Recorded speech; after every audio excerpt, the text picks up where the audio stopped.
Owning less is great, but wanting less is even better.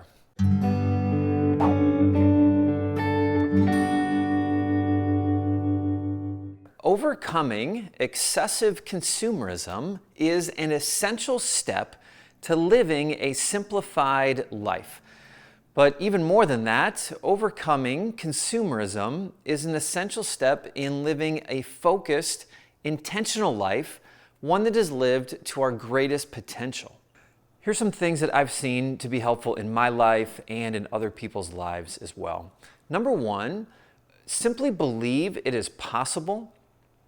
I've met so many people who have simply resigned themselves to the fact that they're just going to keep buying stuff that they don't need.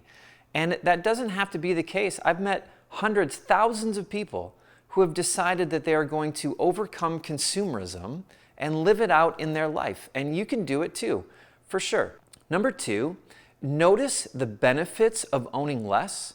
This was one of the things that was the most important to me.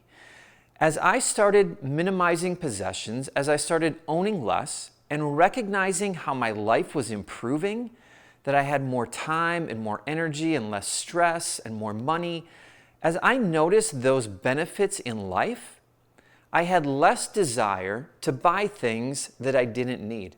I simply didn't want to go back to owning stuff that I didn't need as I saw my life improving by owning less. So notice the benefits, articulate them as best you possibly can.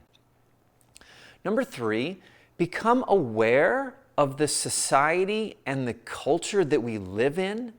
I mean, we live in a society that measures success so often in terms of economics and material wealth and the things that we wear and where we live and the things that we buy. And just notice that that is the case. And I think it's helpful just to notice that, even if it's difficult to overcome, to begin to notice the messaging that we see, what the marketing messages are all around us. So be aware of the culture that we're all living in. Number four, recognize happiness in other people. And by that I mean this. As I mentioned, society often measures success in material terms, but I think we often measure the wrong things. And so start looking at the happiness of others, particularly those who have less than you have. Man, so much of my view of consumerism and minimalism has been shaped by time in developing nations. I've seen people with almost nothing and yet seem to be happier than I am with as much as the material wealth that we have in our culture and in our country today. So I think recognizing happiness in other people, particularly those who have less, can be very helpful in overcoming consumeristic tendencies. Number five, take steps to turn off marketing messages. Unsubscribe from email newsletters. Don't flip through the ads that you get in your mailbox. Watch less television. You can use an ad blocker on a number of different browsers if that works for you. Different ways that we just limit the number of marketing messages that come to us helps us overcome consumerism. Maybe you'll end up missing the big semi-annual sale at some department store that's coming up, but I don't know, isn't that the purpose and the goal anyway?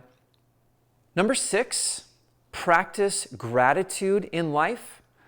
Be very intentional about noticing the things that you have and being particularly and intentionally thankful for them. The more we are thankful for the things that we do have, the less inclined we are to desire things that we don't. Number seven, realize money can be used for more valuable things than material possessions. Sure, you can use your money to go buy a bigger screen television or another purse or another pair of shoes or more furniture. But also, your money can be used to solve problems around the world. Your money can be used to help people who desperately need it. And being generous with our money and solving problems is far more fulfilling than buying things that we don't need anyway. Number 8, Renew your commitment daily. Just realize that this is a decision to not overconsume that we're going to have to make every single day going forward.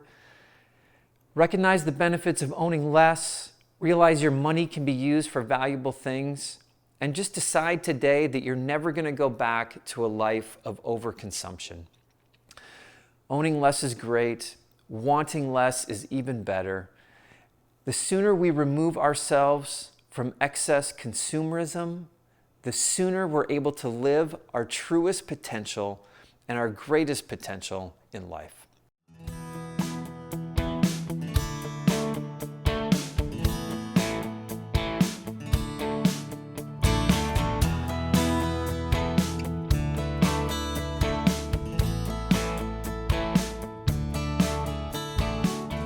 And hey, if you're enjoying these videos, be sure to subscribe, share them with your friends.